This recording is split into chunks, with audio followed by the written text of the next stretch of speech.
that. Okay. Colonel's my running mate. Okay. There's always a witness, Don't break the law. I keep telling her that. Ready?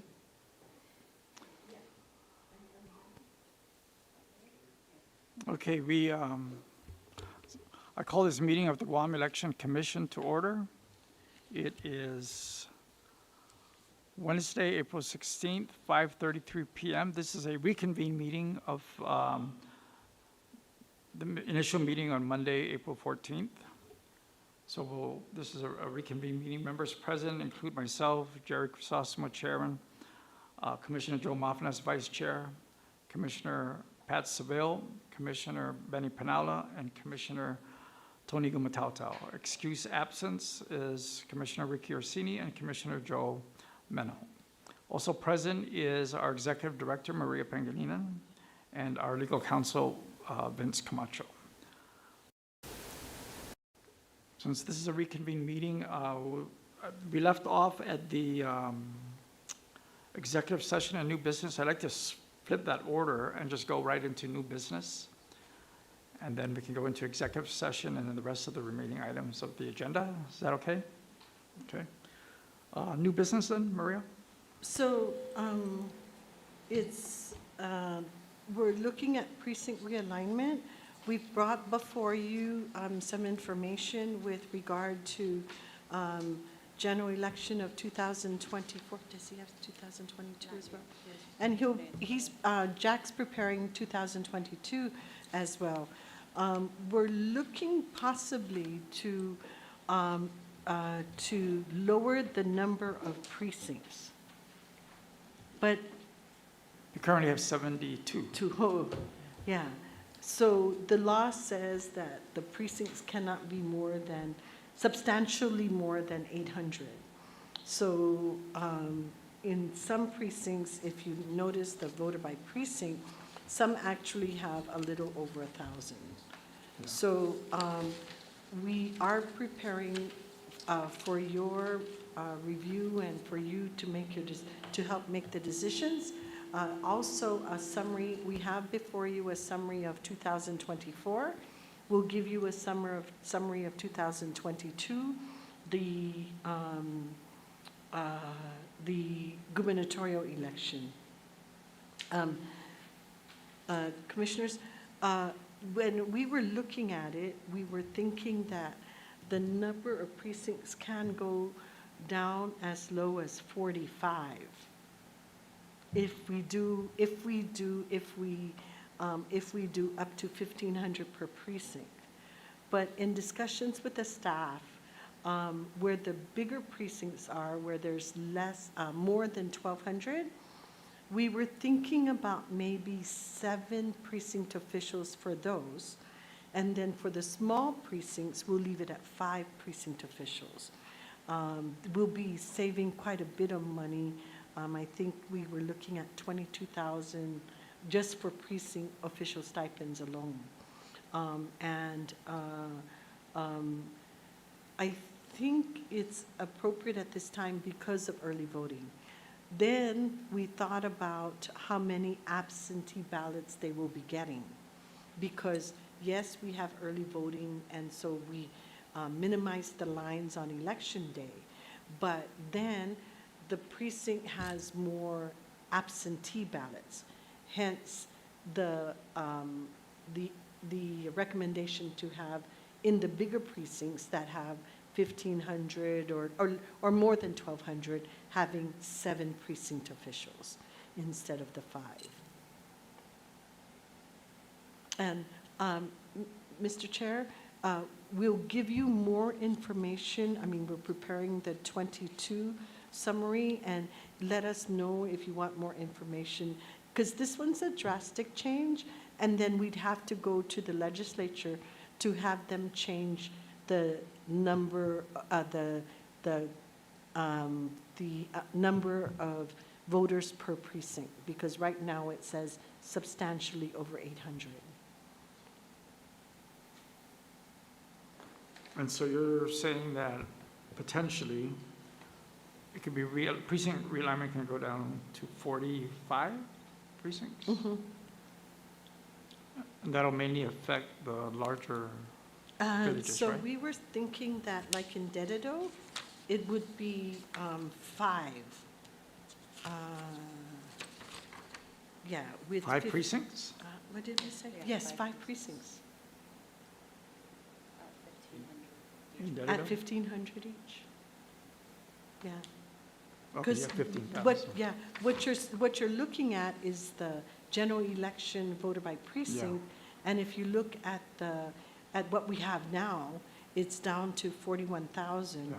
Yeah, so, and with the requirement of the proof of citizenship, are we going to go up to 62,000? Or 60,000, right? For the upcoming 26 election. So we'll give you more information, if you wish, we'll give you more information.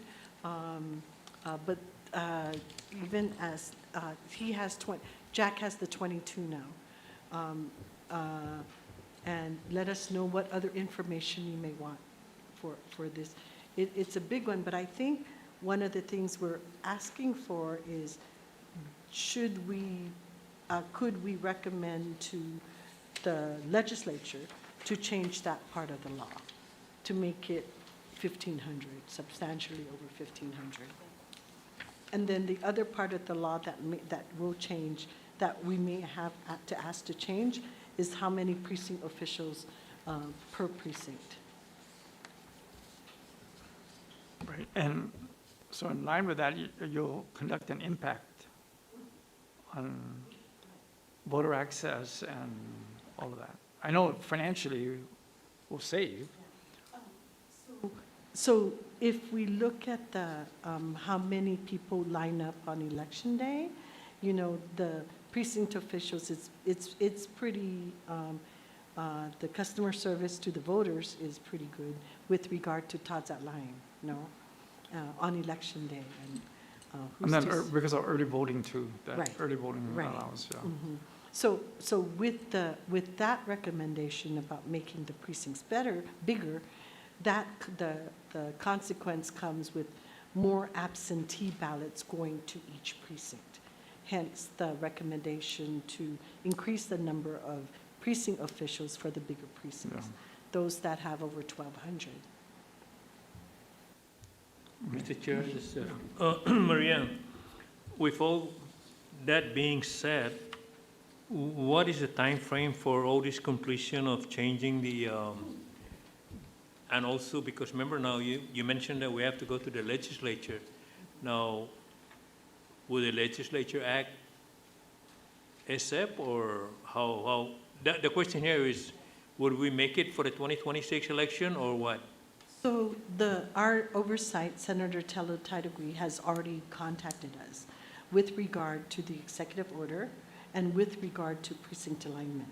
So we let her office know that we will call her after tonight's meeting and let her know where we go from here.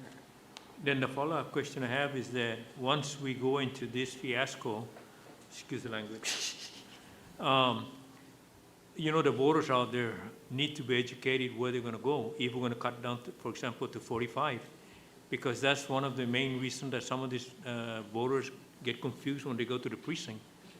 The polling sites will remain the same. The polling sites, I think, will continue to remain the same. Probably the difference would be just Dedido and Jigo, but depends on how many registered voters we have. We may want to have only two polling sites in Dedido and possibly 2 in Jigo as well. So it would be just those 2 villages. Because they have more than one, Yeah. right, yeah. Yeah, it'll be just those 2 villages, Colonel.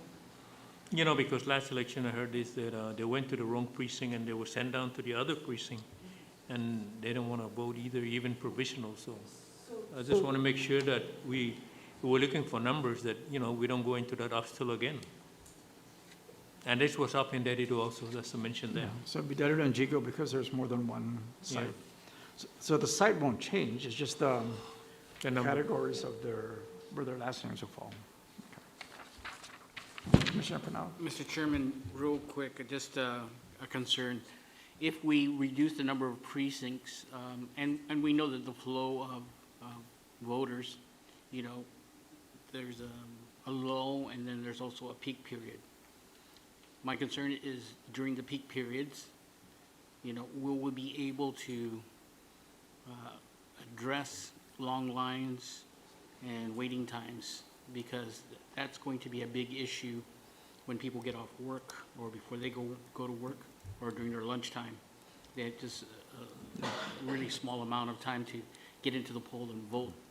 So, yeah, during the lull times, I don't think it'll be an issue, but during peak periods, when voters normally come out to vote, will that be an issue for the Guam Election Commission?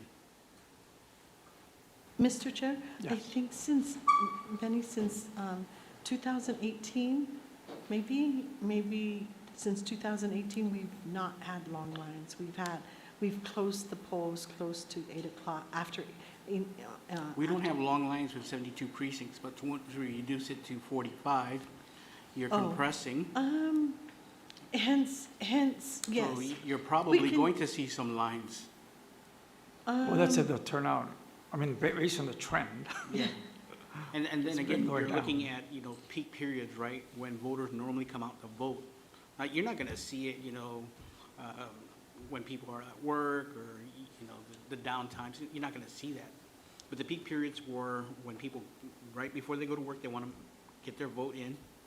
And the people during their lunchtime or their lunch break, they wanna, you know, they got an hour or 30 minutes and they wanna get and vote. And then people getting off work. That's where I think we're going to see longer lines. And I'm afraid that if we have those kinds of issues, it might discourage people from voting. They see a long line, they're like, man, I got other things they need to address. And so they might step out of line and not vote. So that's my concern is during those peak periods. Yeah, I think, well, the commission has done, the staff has done some analysis on this because since 2018, yeah, there's been no lines that we know For of. 72 precincts, no lines, yes. Yeah.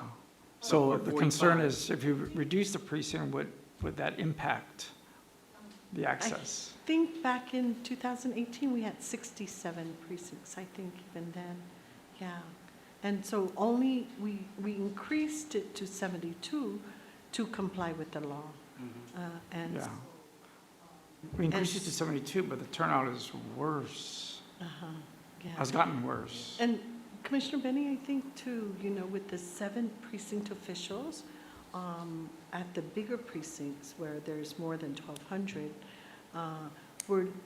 you know, if we look at how long it takes them to process a voter, I think even during the peak periods, they should be able to take care of the voters. And So what is the average time as soon as a person enters the voting precinct? Are they able to process and get their vote in and depart? How many minutes are we looking at? It's, What Commissioner is the Benny? average? Yeah, so to check in, it's Mhm. 2 minutes, and a lot of times it's just to, Sign. just to sign in, and the poll watcher, just to make sure that the poll watcher, it's 2 minutes. How long they take in the polling, in the voting booth, that's, you know, what. Well, I think the other issue too is if we reduce this, is that you have more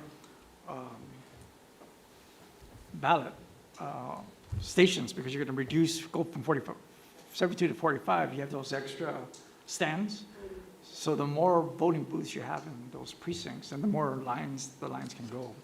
But yeah, it's a valid concern because you don't want people lining up, right? Unnecessarily long lines because they will get turned off and leave.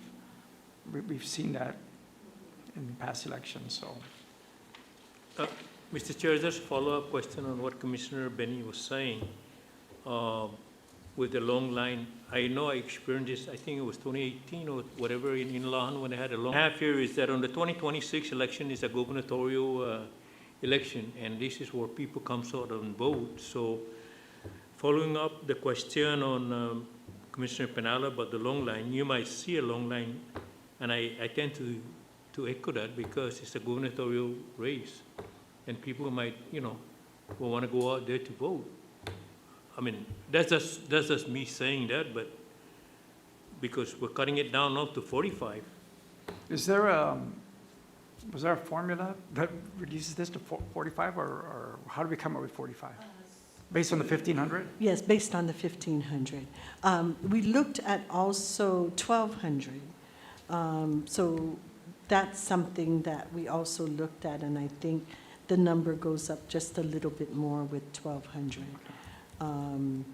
And again, for operations, it has to do more with absent the early voting ballots that go down that they have to process. Yeah. Hence the 7 precinct officials per the big precincts. And then again, that's what Commissioner Maflas mentioned, the timeline. As we're approaching the 2026 election, there's, So like I said, our oversight Senator Tello Taigui is going to work with us, well, of course, with the direction from the commission.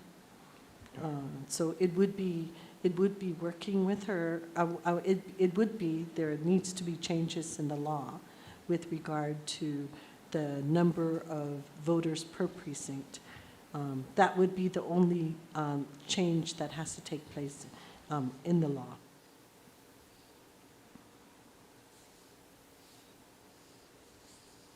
And, so this is the first set of information we're giving you.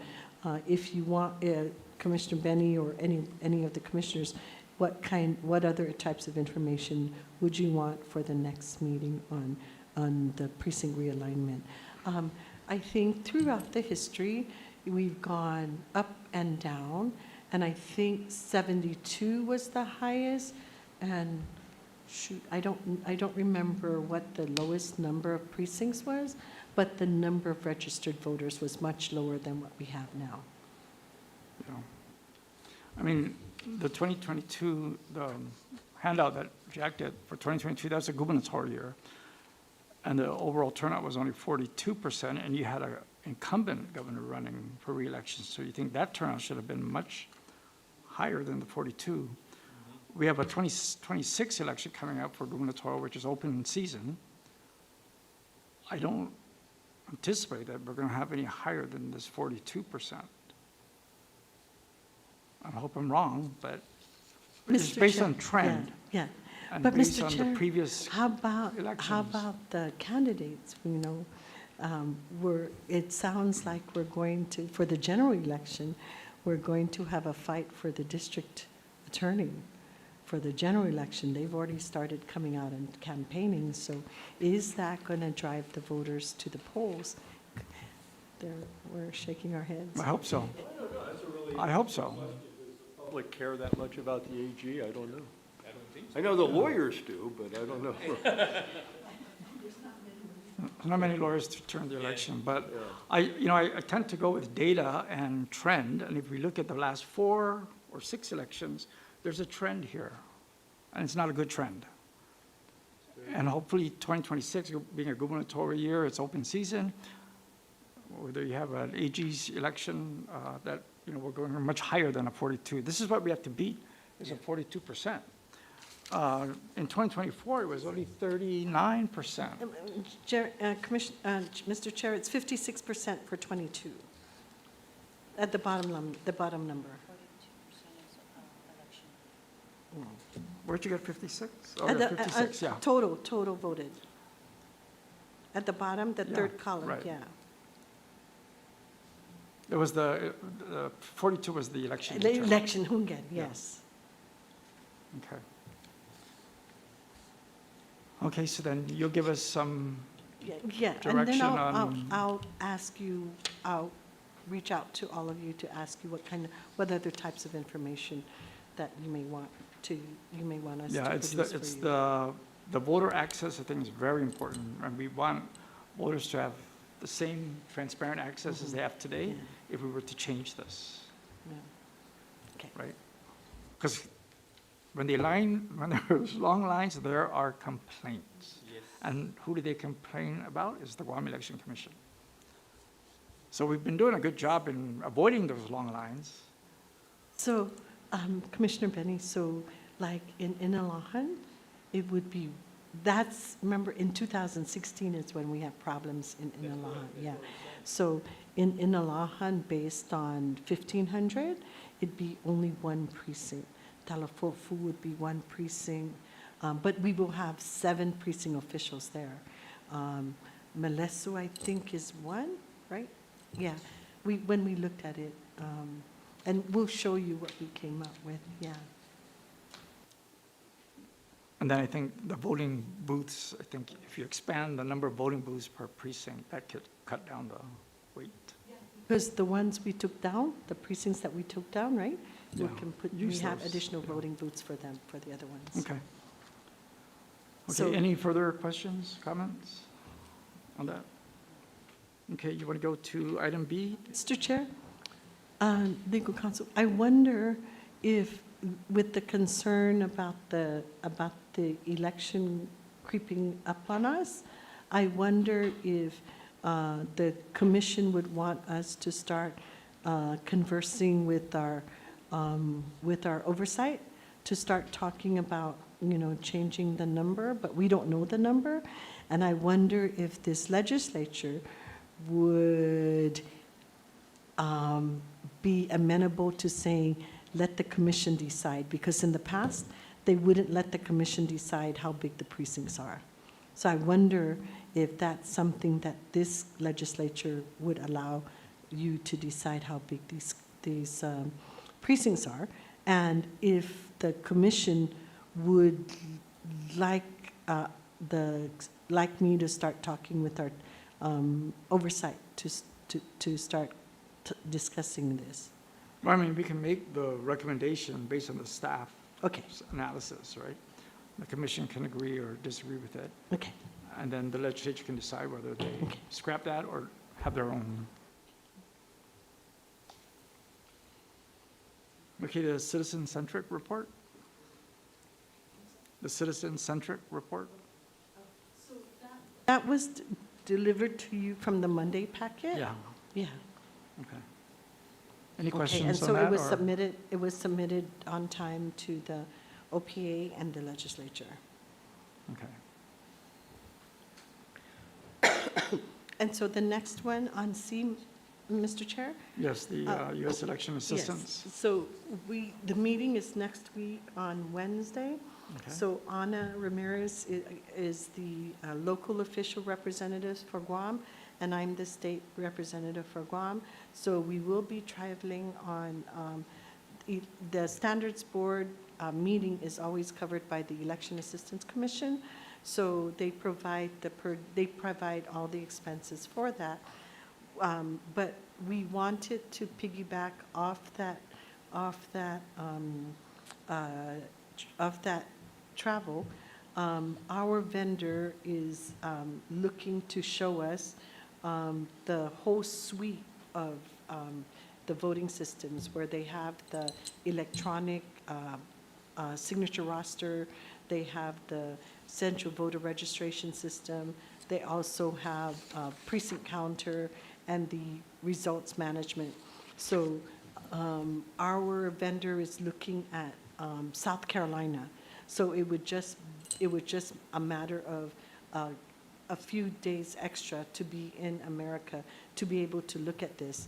To follow up with that, our representative from the vendor will be here in August. And so we plan to follow up with a virtual demonstration of this whole suite of the voting system. And with that said, this is part of the modernization. We saw a little bit when EAC region meeting was here. The ESNS person brought over the electronic signature roster, the electronic poll book. We saw it, but I'd like to see it work with all the different aspects of the voting system.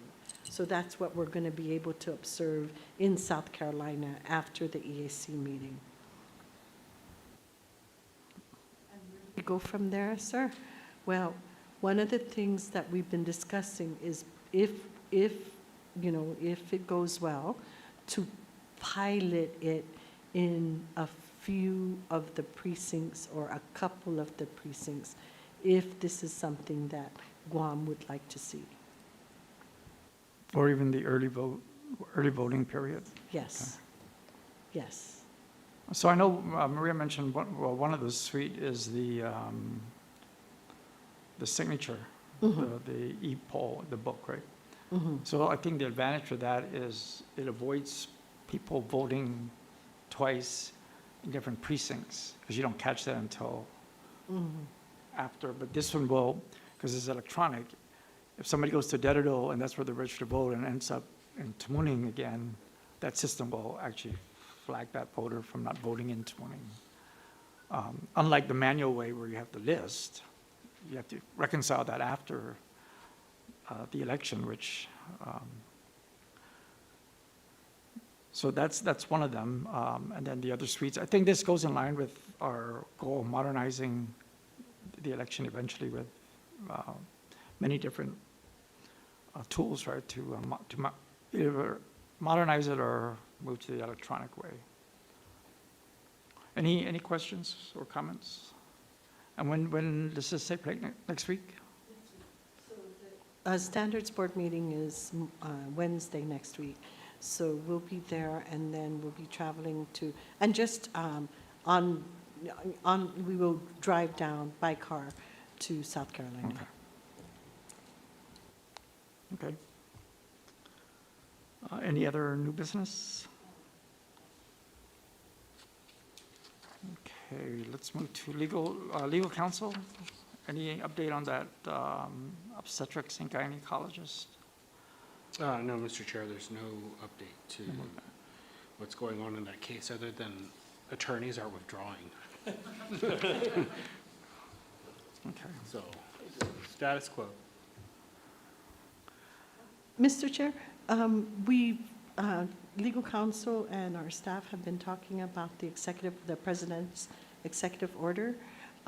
We've had major discussions, and in front of you is a draft letter to the EAC to ask them. So, like I said at the beginning of the meeting, it's a major discussion point at our meeting next week.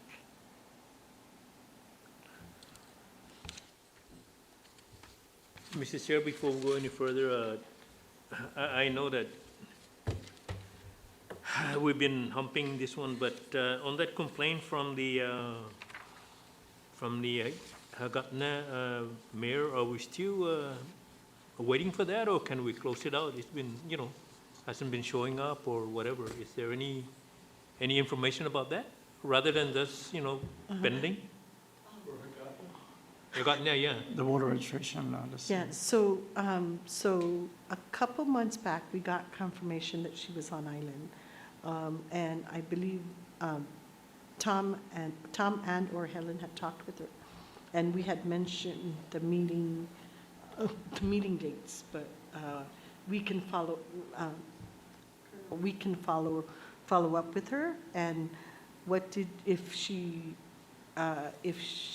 should we tell her that it will be discussed at the next meeting, and if she doesn't, it'll be discussed at the next meeting if she's there? Yeah, I think the Monday meeting, we instructed Tom or the commission to go ahead and make contact with her if she wishes to pursue the complaint. If not, we're going to drop it off the agenda. So I don't know, since Monday, we make contact with her? Yes, Tom has a death in the family, so, Okay. yeah. Yeah, so if she, we don't hear back from her within whatever time frame, remove it from the agenda, so it doesn't carry on. Okay,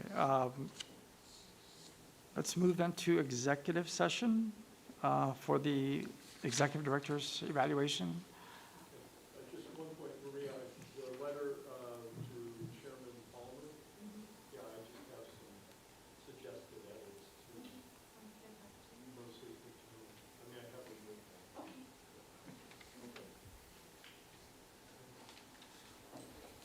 Okay, well, now the performance evaluation of the executive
Okay, Mr. Chairman, with that, I would like to proffer a motion for the for the chairmanship position. I'd like to nominate Mr.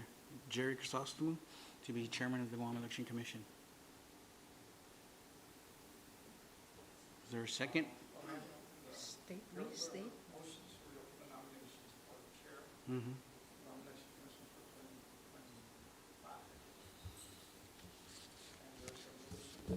Can he restate this?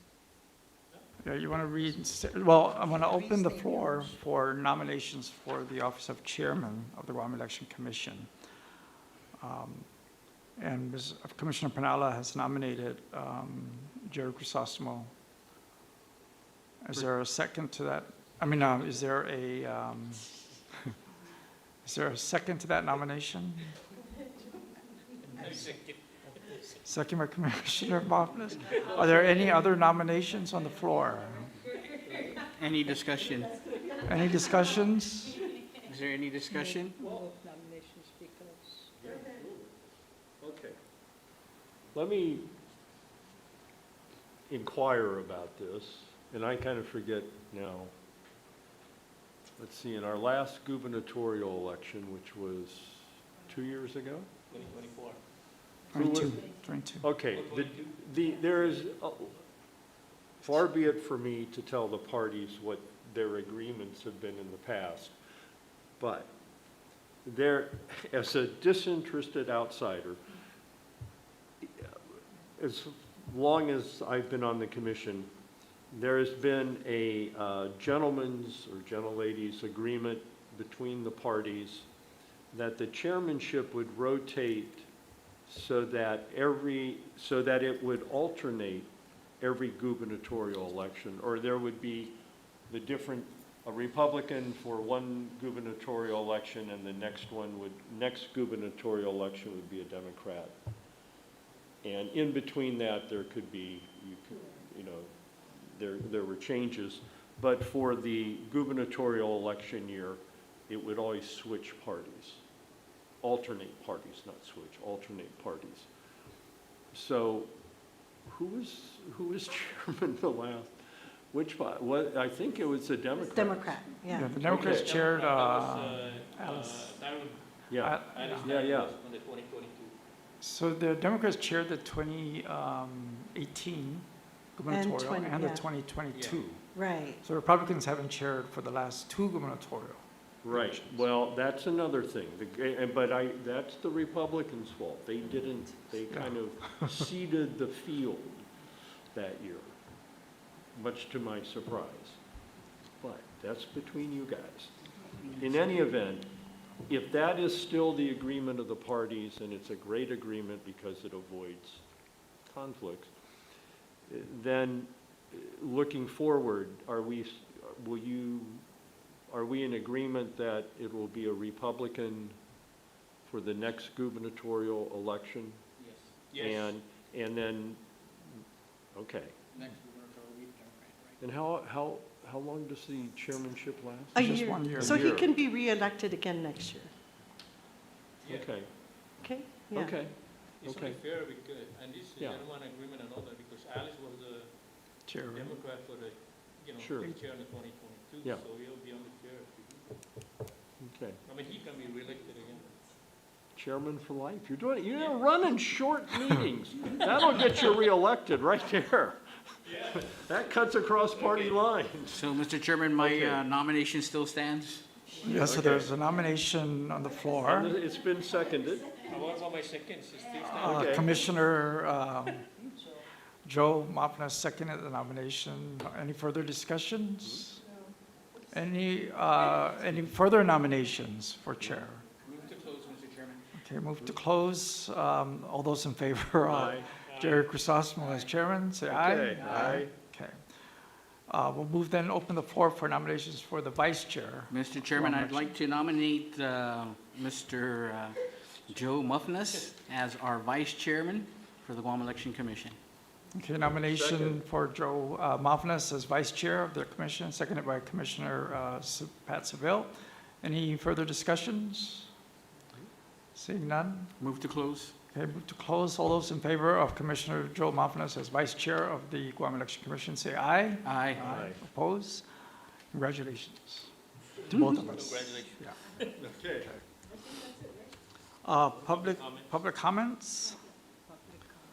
Okay, our next meeting then will be May 15th at 5:30 here at the Guam Election Commission Conference Room. Yeah. So next meeting, May 15th, 5:30 PM here at the Guam Election Commission Conference Room. Is there a motion to adjourn? I hereby move. Second by Commissioner Tony Batauta, second by Commissioner Seville. All those in favor say aye. Aye. Opposed? The meeting is adjourned until Congratulations. May 15th. It is 6:30 PM.